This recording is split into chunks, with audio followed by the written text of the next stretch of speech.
En Tránsito, el arte transita por varios géneros. Lleva de su mano la música, el canto, la danza, el teatro, la pintura. En Tránsito, espacio del programa cultural Un lugar para compartir.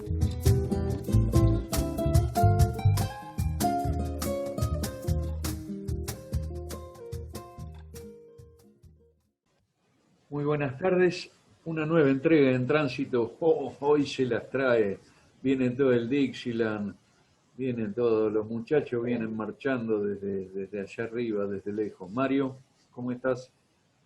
Hola Diego, ¿cómo estás? Buenas tardes, buenas noches. Buenas Hola. noches a la audiencia, a esta audiencia extraordinaria que en realidad nos manda mensajes y nos avisa de algunas cosas que le traen al recuerdo este programa en Tránsito, que nosotros de alguna manera lo hemos tomado como una flecha indicadora de que ese Luján de hace algunos años atrás, algunos muchos y algunos pocos, ha tenido y sigue teniendo un inmenso caudal de cultura, de gente que ha hecho muchas cosas. Y gente que, bueno, en este caso, recuerdos del jazz y de un gran músico, pero por sobre todas las cosas un gran amigo, que en realidad hace mucho tiempo que nosotros no nos vemos, que no charlamos, pero que emprendió viajes a Buenos Aires y esto le permitió abrir un rumbo dentro de la música y hoy lo tenemos aquí con nosotros. Cacho Lanuti, ¿cómo estás? Muy bien, muy bien.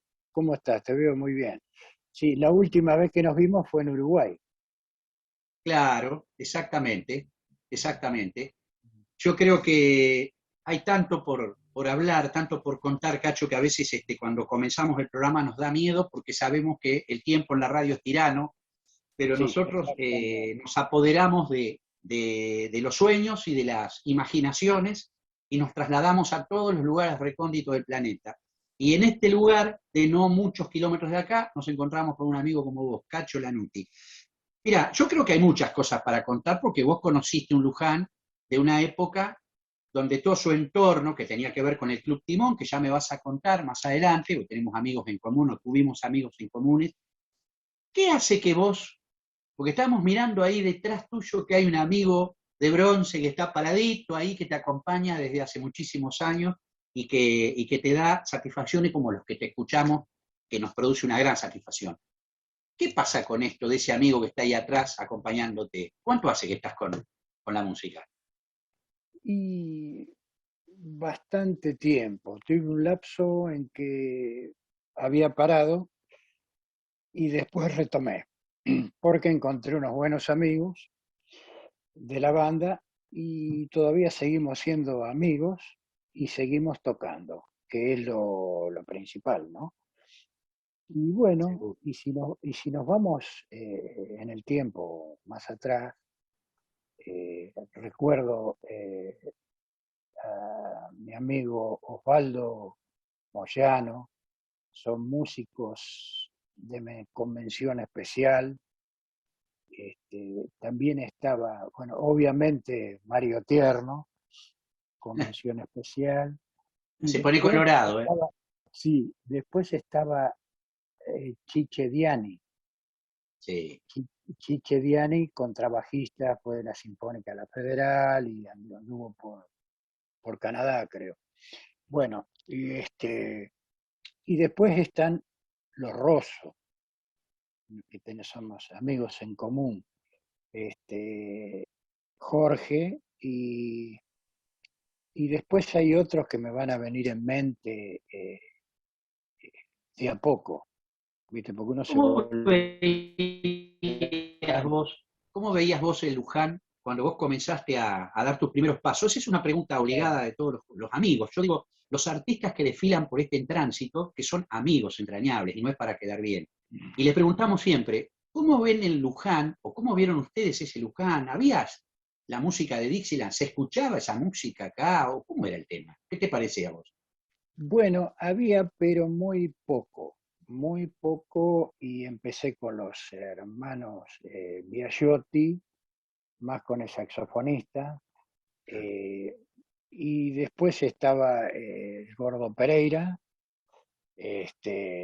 Y también un poco con Delmio Viola, que creo que Ah, lo recordás, ¿no es mirá, te cierto? digo, vos estás nombrando mucha gente que, de hecho, algunos han pasado por el programa y a otros que lo tenemos ahí reservadito, porque nombraste pilares de la música de Luján, el Gordo Pereira, eh, que siempre, siempre, en cada palabra de cada amigo que pasa por el tránsito lo nombra.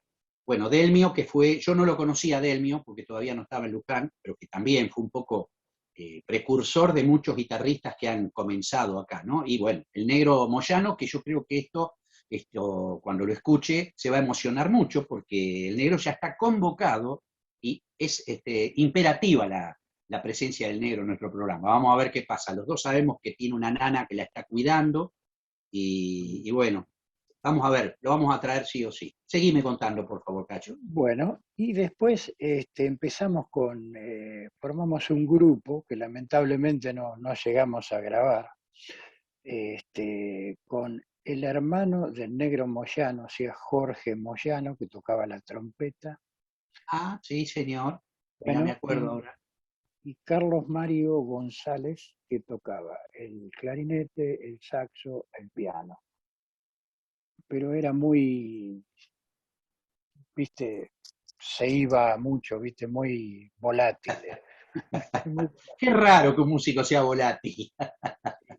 malos saxofonistas y los clarinetistas. Bueno, y después de eso, qué sé yo, la vida nos va llevando y me vine para Morón, ¿no es cierto? Y después en Morón empecé a ver sesiones de jazz aquí. Y entonces fui a una escuela que creo que era católica, llamaba Borromeo, que están ahí, ¿no? Y tocaba Rulo Viñoles con una banda de Rulo Viñoles, es el ciudadano ilustre de Castelar, que ya Claro. cumplió sus 82 años y tiene Mira, un currículum impresionante. Y entonces me senté en una fila, era como un anfiteatro, cine, y bueno, y por esas casualidades, en esa misma fila estaban 5 de los muchachos con los que estoy ahora, ¿no es cierto? En qué esa va. fila. Entonces cuando tomamos un café, en el intervalo, salimos y bueno, empezamos a charlar.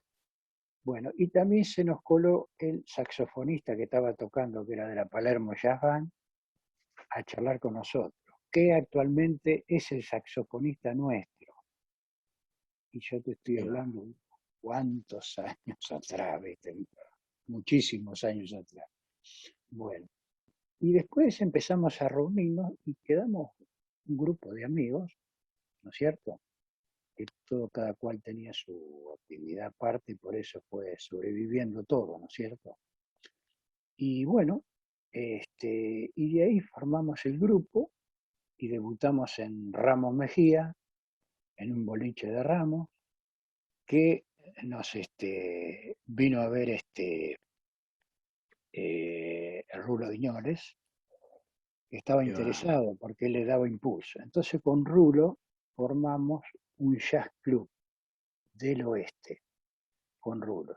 Eso nos dio relacionarnos con otra gente. Te puedo nombrar algunos con los que nos relacionamos y con los que hemos tocado. Por ejemplo, Walter Malosetti, Nada menos. Ricardo Pelican, Ah. bueno, se me están yendo, viste, un Y vos poquito. sabés que a mí se me cruza por todo lo que estás diciendo, Cacho, y te voy a pedir, porque como esto es muy espontáneo y muy natural, este programa es en tránsito, correme un poquitito la cámara del teléfono para que se te vea, porque el amigo lo tenemos atrás, no se va a ir, para el otro lado. Un poquitito más para... Ah, ahí está. Total, el amigo lo ausentamos un cachitito. Un Sí, poquito menos, así la ventana no nos da tanta luz. Ahí está, perfecto. Esto se buenísimo. llama en vivo y en directo, que no es en vivo y en directo, pero bueno. Vos Sí, decís recién, nombraste una serie Pelican, y a mí no sé por qué me trae a la cabeza el Gordo Remus, bueno, Leus, y toda esa gente que ha tenido que ver. Ahora yo pregunto, ya que estamos hablando de Morón, sí. ¿es como una especie de mini trova o super trova, como en una época fue la trova cubana o la trova rosarina? ¿Morón tiene Y no solo porque tiene el conservatorio, pero tiene unos músicos tremendos, tremendos. Sí, no solo Morón, te digo. Claro, sí, me refiero a Palomar, toda esa zona oeste, sí, ¿no? la zona. Palomar, Morón y Castelar. Y Castelar. Es la cuna de muchísimos músicos. Generalmente la banda de rulo de 15 músicos, la mayoría son casi todos de Castelar. Claro. Y tenés que formar una banda de 15 músicos y bancarlo. Eso, Ahora, decime una cosa, Cacho, ¿qué es lo que tiene el trombón que cautiva tanto? ¿Qué es? No solo el sonido, sino que hay una característica, porque muchos hablan del clarinete, hablan un poco del contrabajo, pero cuando vamos a la parte de los bronces, que estamos hablando del trombón a vara, trombón. Explícame un poquito, porque hay gente que dice, pero yo he visto el trombón a llave. ¿Cómo es el tema? Bueno, el tema es que el sonido, empezamos con el sonido, podés tocar en forma cálida o en forma agresiva o en forma muy alegre, ¿viste? O sea, cuando soleás o cuando tocas una melodía estándar, ¿no es cierto? Y depende de la embocadura que vos estés usando, porque se utilizan siempre dos clases de embocadura. Si vos apretás o aflojás el labio, te sale un sonido más cálido. Entonces, y depende del instrumento. Este que veías atrás es un King 4B americano, pero es más para sinfónico y te da un sonidazo, viste, muy cálido. Después tengo otro más chico, que es un sonido más yacero. Es como, el otro es para hacer melodía y este es para sobresalir, digamos, como es brillante. Claro, No sé si tiene estridencia. Exactamente. Y puede ser que pase, perdón, a lo mejor, como no es mi instrumento, lo pude haber visto alguna vez cuando hablábamos de la banda de Jauregui, que ya en algún momento te voy a hacer alguna pregunta al respecto. El trombón podríamos decir que se produce una sensación como el violín, donde al no tener trastes tenés que buscar la nota, con el de vara me refiero. ¿Puede ser eso? Exactamente. Tenés que buscar la nota y ayudarla con el labio. Pero con la práctica es instintivo. Por ejemplo, hay técnicas que son buenas. Por ejemplo, tocar un tema con los ojos cerrados.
mirá, claro. Entonces, vos te vas dando cuenta. Y lo que tiene, a pesar de lo de que tiene dificultad el instrumento, podés afinar porque o deslizás la vara hacia abajo o hacia arriba.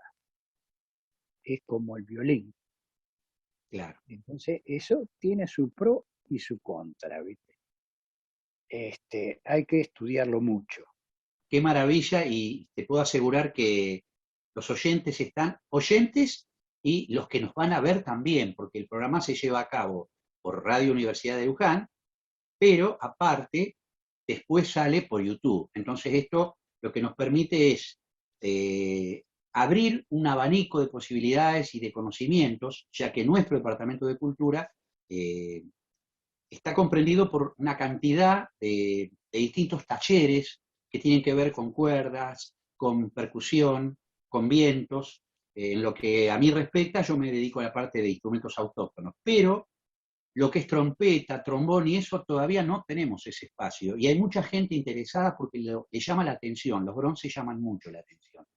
Vos hoy nombrabas, lo explicaste tan bien que realmente me vino a la mente, o al menos lo que me contaban mis padres, con respecto a la Darling, que fue un grupo que había acá en Jáuregui, Sí. Pueblo Nuevo, Sí, estaba Picabea como presentador, y Lucio Marseschi, del que yo tuve un Bushel, un saxofón Bushel, y mi hermano tiene un Orsi, y bueno, ellos armaban esa Darling, que seguramente tendría una característica de esa época. ¿Vos crees que hay una gran diferencia en esa época con lo que se hace hoy por hoy en el jazz?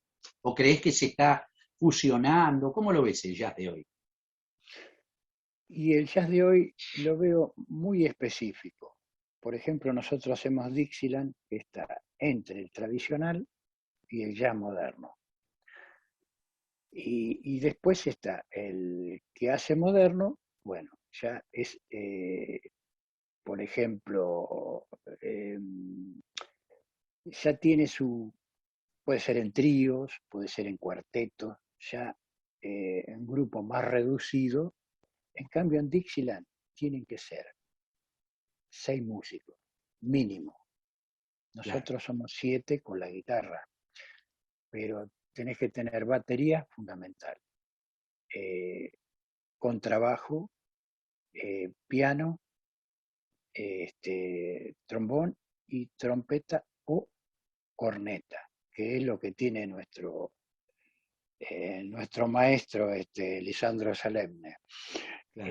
Es muy estridente, la corneta tiene una Getzen, y te puedo asegurar que si pasás cerca, viste, tenés que tenerte la cabeza, viste. No te olvidas nunca de ese grupo. No. Es más, cuando vamos a tocar a lugares chicos, tenés que bajar la intensidad de sonido. Nosotros vamos Primero, viendo una serie de imágenes que se van insertando en esta charla que estamos teniendo y van apareciendo personajes, van apareciendo temas musicales diferentes. La formación del grupo es una formación que ¿cuántos años hace que estás trabajando con ellos? ¿O estuviste en otros grupos tocando? Porque vos me has mostrado una serie de fotos y lugares en distintos lugares, ¿no? Sí, exactamente. Bueno, con los muchachos hace más de 20 años que estamos. Ah, la flauta. 20 o 23 creo, ya ni se me escapa de la mente. Y después con otros pequeños grupos así, trío, cuarteto, pero haciendo melodías estándares. Claro. Viste que haces Night and Day, haces, por ejemplo, Tenderly, temas suaves. Pero bueno, con esto podía hacer temas melodiosos o muy sincopados, muy rítmicos, y te da una parte para improvisar sobre el tema. Claro. Que eso es lo más lindo que tiene. Es el brillo, claro. Y vos nombraste a Chiche Diani, siempre los nombramos porque son, yo les digo, y me tomo el atrevimiento, ¿no? Ciudadanos ilustres, pero la palabra ilustre a veces pesa porque no se la sabe interpretar. Yo creo que un artista en todo género, no solo en la música, en la literatura, en la pintura, tiene ese don de poder unificar los criterios y poder dejarle a la ciudad, al pueblo, al lugar, la mejor de las imágenes y la intuición pura, porque Chiche Diani, Mario Arce, Tito Nicosia, que son Hugo Pagano, que ya estuvo de paso por este programa, vos nombraste al Gordo Pereira, Delmio Viola, son personas que han marcado un comienzo y que siguen marcando, porque siguen tocando, Hugo sigue estando actuando. Hemos tenido, lamentablemente, esas bajas o esas partidas, ¿no? De Chiche, del Gordo, pero dejaron una escuela que, porque cuando uno habla de los Bronces, por ejemplo, nosotros tenemos una banda, porque sigue estando, más allá de las diferencias que pueda tener, los altibajos, porque han pasado muchas cosas en esta banda, la banda Rerum Novarum, en la que yo me siento parte. Yo fui integrante como mis padres, mis primos, mis hermanos. ¿Qué te pasaba a vos con esa banda cuando la escuchabas? ¿Qué cosas te hacían volar la cabeza, como quien dice? Porque la banda era un peso grande, ¿no? No todos los pueblos tienen una banda. Exactamente. Bueno, y esa es una de las casas cuando yo iba a remar allá al Club Timón. Magnífico Club Timón. Hermoso. Y si no, a jugar un poco al tenis, y sentía la banda. Inclusive a veces los iba a ver, ¿viste? Pero no era lo que yo quería hacer. Claro. No era lo que yo quería hacer. Y era muy difícil en esa época, porque fui al Conservatorio Nacional y ninguno sabía hacer jazz, todo clásico. Claro. Entonces, y nadie te decía nada, ¿viste? Entonces vos te tenías que rebuscar por tus propios medios. Hasta que una vez vino a Luján Ney Sedaka. Y entonces veo que tocaba con un trombonista, el cual ya partió también Miguel Piccolo, el Gordo Piccolo. El Gordo Piccolo. Claro, y bueno, y hablé con él y empecé a estudiar con él. Claro, y bueno, estuve un tiempo corto y me enseñó lo básico, ¿viste? Después me fui y después seguí un poco con el Hugo Gervini, de apodo Palito. Sí, señor. Que el padre era zapatero allá en Mercedes. Entonces yo me iba a Mercedes y tocamos. Que casualmente lo vi hace 3 años más o menos, porque él había creado la Sinfónica acá de Morón. Claro. Y bueno, y tocan siempre con toda la partitura. La parte, claro. Nosotros hace tanto que tocamos los temas estos, viste, que ya a veces tocamos con el cifrado. Claro. El cual lo conocés. Totalmente. Y bueno, y después ya sin partitura. Entonces, un hecho curioso, nos pasó una vez que tocamos como 10 años ahí en Palomar, en un lugar que se hacían reuniones de jazz, que iba Walter Marosetti, fueron muchos músicos importantes ahí, pero era un pub. Entonces, se acerca, había 3 matrimonios en una mesa. Y dice, nosotros somos músicos también. ¿En dónde, señor? Y dice, tocamos en la radio en Suiza. Ahora díganme ustedes, ¿cómo hacen para tocar sin partitura? Dice. ¿Cómo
Ahora, yo digo, Cacho, y esto a veces genera algunas tensiones o malas interpretaciones, pero puntualmente yo creo que cuando los músicos tomamos conciencia, ¿no?, de lo que significa el estudio, la preparación, yo siempre insisto en eso. Uno no puede dar consejos porque yo no me siento nadie para dar consejos. Lo que sí puedo es dar algunas apreciaciones con respecto a las experiencias que la vida le va dando a uno. Y yo creo que siempre está esa pelea, ¿no?, de si tocas por partitura, si sos músico porque no tocas por intuición. Yo creo que hay como una cuestión de equilibrar esos conocimientos teóricos, intuitivos, porque siempre ponemos el mismo ejemplo, pero ¿qué mejor ejemplo que Piazzolla? Es decir, Piazzolla lo decía, pero claramente, si uno se prepara y si estudia, la persona puede abrirse al hecho de tocar intuitivamente, que no significa desmerecerlo al músico porque no tenga la partitura delante, porque está tocando lo que está escrito. Si vos a Piazzolla le sacabas la partitura, seguía tocando igual lo que estaba escrito. O sea, yo creo que hay que entender de que la persona que escribe en la partitura, en ese pentagrama, merece que se respete, merece que se toque lo que está escrito. Y cuando uno toca por intuición, no es más que aquel músico que toca por partitura. Lo que pasa es que la comprensión de eso lleva años y peleas y discusiones y no se disfruta. Yo creo que la paz interior que tiene un músico tocando con partitura o sin partitura la va a dar en cuanto a lo que exprese. Lo dijo Minujín, lo dijo Lisi, hay que tocar con el corazón, no tocar rápido. Entonces yo creo que la idea pasa por eso, ¿no? Es una pequeña apreciación humilde desde un lugar donde la visión de tantos años de haber visto cosas me dijo, tenés que estudiar, hermano. Si no estudiás, empezás en un círculo a dar vuelta y no avanzás de ahí. Te quedás con lo poquito que podés hacer. Entonces, estudiando uno va compatibilizando los criterios y equilibrando ese trabajo de hormiga que lo hacen los músicos con o sin partitura. Me parece a mí, Cacho, ¿vos cómo lo ves? Y lo veo igual. Tenés que seguir estudiando y esto es lo bueno, que nunca terminás de aprender. Claro. Eso Ojalá que nunca se termine, porque si no sería muy aburrido creer que uno se la sabe a todas, porque se produce el famoso cóctel infalible, la soberbia con la ignorancia. Vos lo batís, te tomás un trago de eso y sabés cómo salir de ahí, ¿no? Pero bueno, Cacho, es un gustazo, ¿eh? Sí. Es un gustazo escuchar todo lo que estás contando. ¿Puedo preguntar yo? Sí, por supuesto, tenés que preguntar. Sí. Cacho, hablabas hace un rato de Dixieland y lo que has mandado tiene que ver con el Dixieland.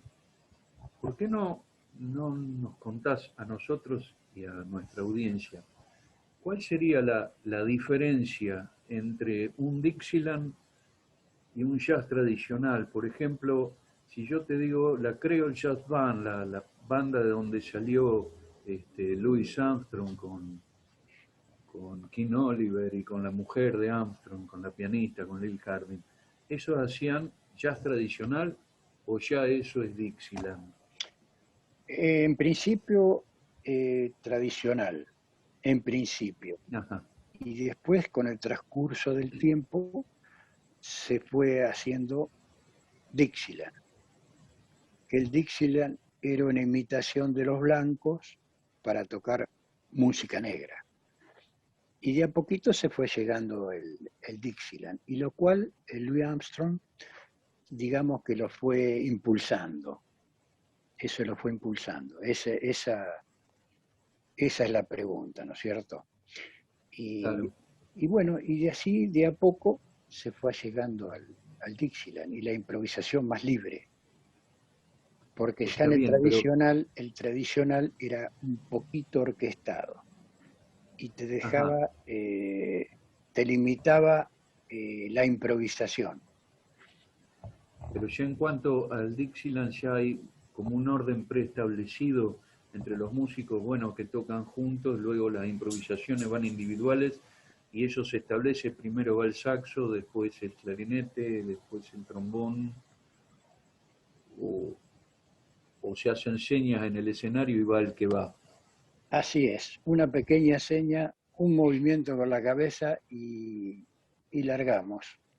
Entonces tenés que estar muy Claro, lo que sí atento tienen, porque, perdón, lo sí, que sí tienen claro es la secuencia de 8, 10 o 12 compases, cuál es la armonía sobre la cual van a improvisar.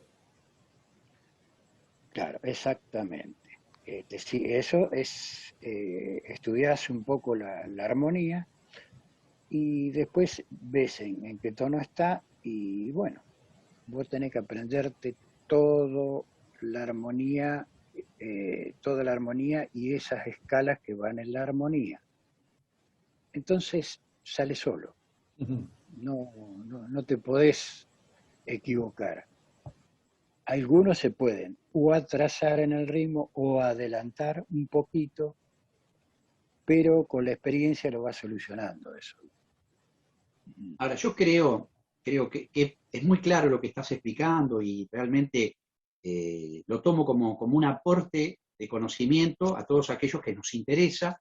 Este instrumento como el trombón, que es un instrumento realmente mágico, como vos lo describiste, y tenemos lo favorable es que la incursión de la música intuitiva, por llamarlo así, se ha aceptado un poco más. Yo creo que hoy por hoy en las escuelas de música hay una gran claridad en cuanto a eso. Es decir, creo que es más permisiva la cuestión de participar gente intuitiva para que pueda estudiar y pueda desarrollar un conocimiento y fusionar esa música de proyección folclórica, en el caso del folclore, o algún tango, o la música de jazz propiamente dicho. Es decir, cómo de pronto las escuelas han entendido de que, como bien decías vos, no es solamente la música clásica, sino como que hay gente que ya viene naturalmente agarrando un instrumento y sale a tocar y ¿dónde aprendiste a tocar? No, yo lo empecé a tocar porque vi mi tío, bla, bla, y están tocando un trombón y vos decís, ¿cómo hace este tipo para tocar? Bueno, entonces eso no se puede desperdiciar, cosa que en un momento de la época o de la historia se veía un poco como que no, pero tenés que estudiar primero. Y yo digo, ¿cómo primero? Yo creo que por ahí se pueden hacer las dos cosas, es decir, apelar a la intuición, que es tan importante y tan Exacto, rica, con el claro. conocimiento teórico práctico. Sí, creo que nos quedan los últimos 10.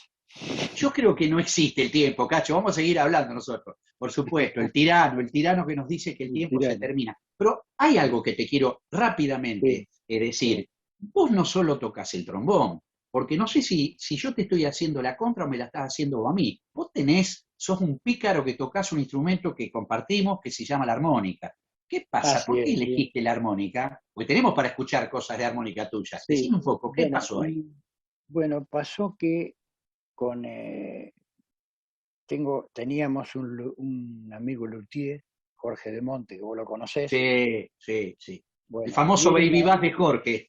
sí, era un armoniquista muy Qué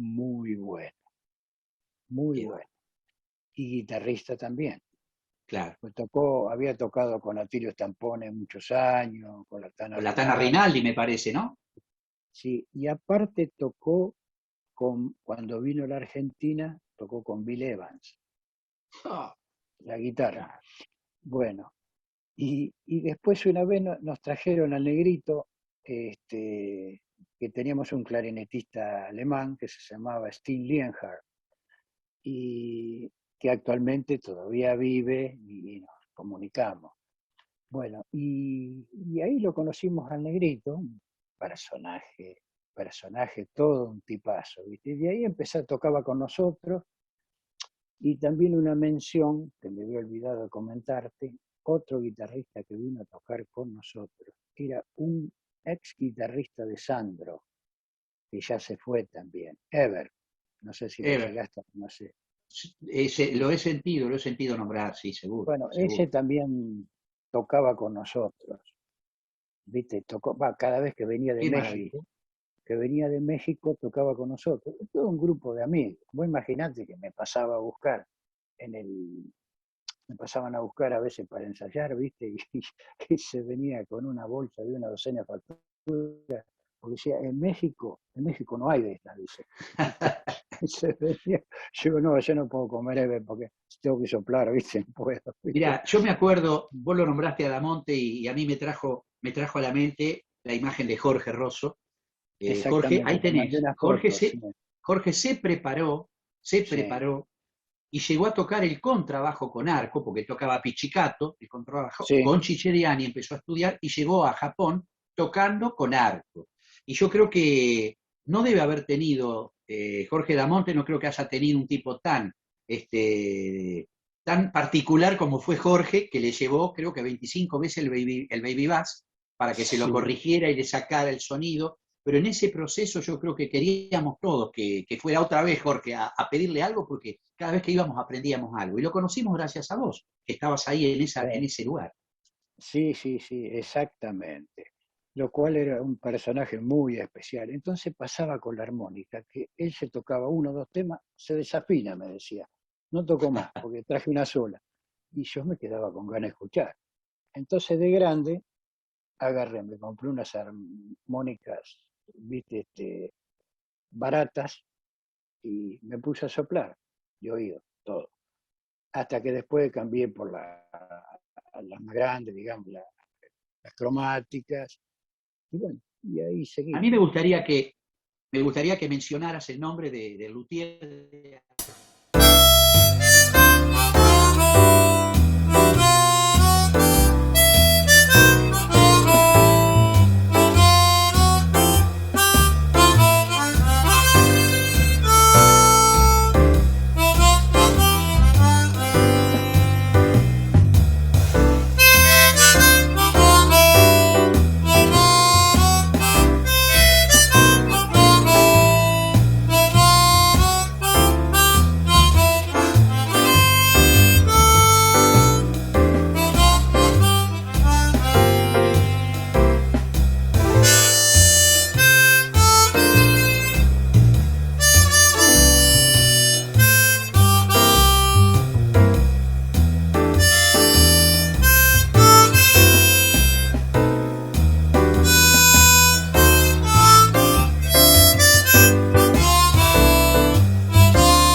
Armónicas, porque no es frecuente encontrar luthiers de armónica, es muy difícil. Por ahí la armónica blusera puede aplicarse mucho hoy por hoy, ¿no? Pero las diatónicas o las cromáticas es como que ya no vemos tan frecuentemente. ¿Cómo es el nombre del luthier, por favor, Cacho, si lo tenés?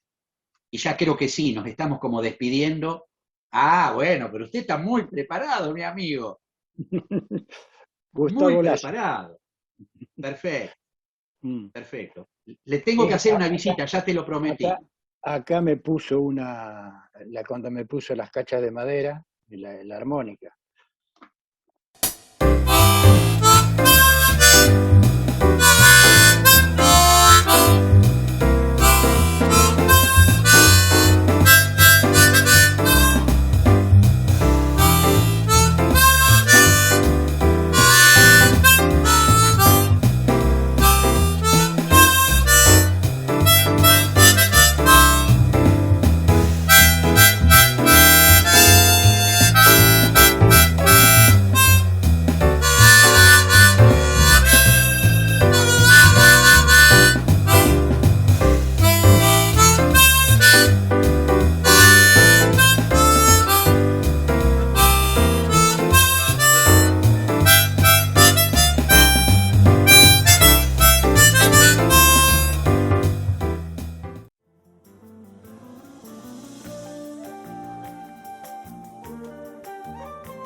y me dio eso, muy, muy, muy recomendable.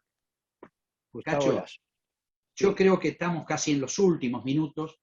Agradecido, nos quedamos seguramente con montones de cosas en el tintero, sobre todo de Jáuregui y Pueblo Nuevo, ese timón, que quién no dio su primer beso de novio en el timón, o jugó al tenis. Vos me nombrabas hace unos días atrás a Pablo Marini, y yo tengo una gran apreciación, ya no está entre nosotros, pero marcó un montón de conocimientos dentro del deporte. Un montón de conocimientos, sí.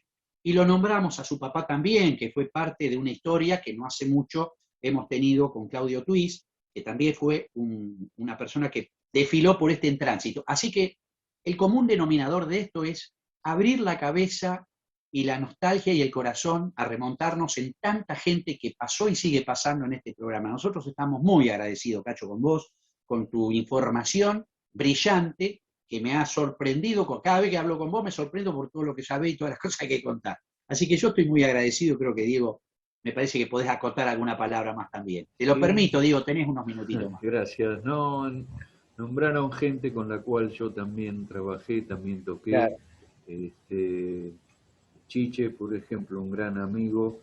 De casualidad me encontré con él en el 81 en Mar del Plata, yo como músico de Julieta Magaña, él como músico de Berlingeri. Compartíamos el teatro, a la tarde del show de Julieta y a la noche estaba Nati Mistral y había una estampa de tango donde estaba Osvaldo Berlingeri, Osvaldo Berlingeri, el Oso Picardi en batería. El Oso Picardi, sí, lo conozco también. Sí. Hemos tocado con el Oso. Y un musical. Sí, un baterista. Aprendimos muchísimas cosas con él. Sí. Y Chiche era el contrabajista. A la tarde, los días de lluvia, era una linda zapadita la que se armaba en el teatro con el Oso Picardi. Bueno, cuando pase todo Alejandro este tema Giusti. de la pandemia, bueno, ya en algún momento pues nos llegaremos a juntar y tocaremos algo. No te quepa Sí, ninguna duda de sí, eso. Eso va a ser infalible. Y aparte, el problema no va a ser empezar, sino terminarlo, creo yo. Y bueno, sacamos vacaciones. Habrá que cocinar algo y tomar algo, pero Sí. bueno, no importa. Señoras, señores, Cacho, Bueno, muchísimas ha gracias sido un por placer. estar en el Gracias tránsito. a ustedes por esta charla. Gracias, Nos Cachito. estamos viendo en el próximo jueves. Buenas noches. Buenas noches. Esto fue En Tránsito. Gracias.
Esto fue En Tránsito, con la conducción de Mario Tierno y Luis Francisco Míguez. En la coordinación, Diego Ángel Golía. Música original, Eduardo Cirilo. En Tránsito, sobre una idea y producción general del Departamento Cultura UNLU. Los esperamos el jueves próximo. En Tránsito.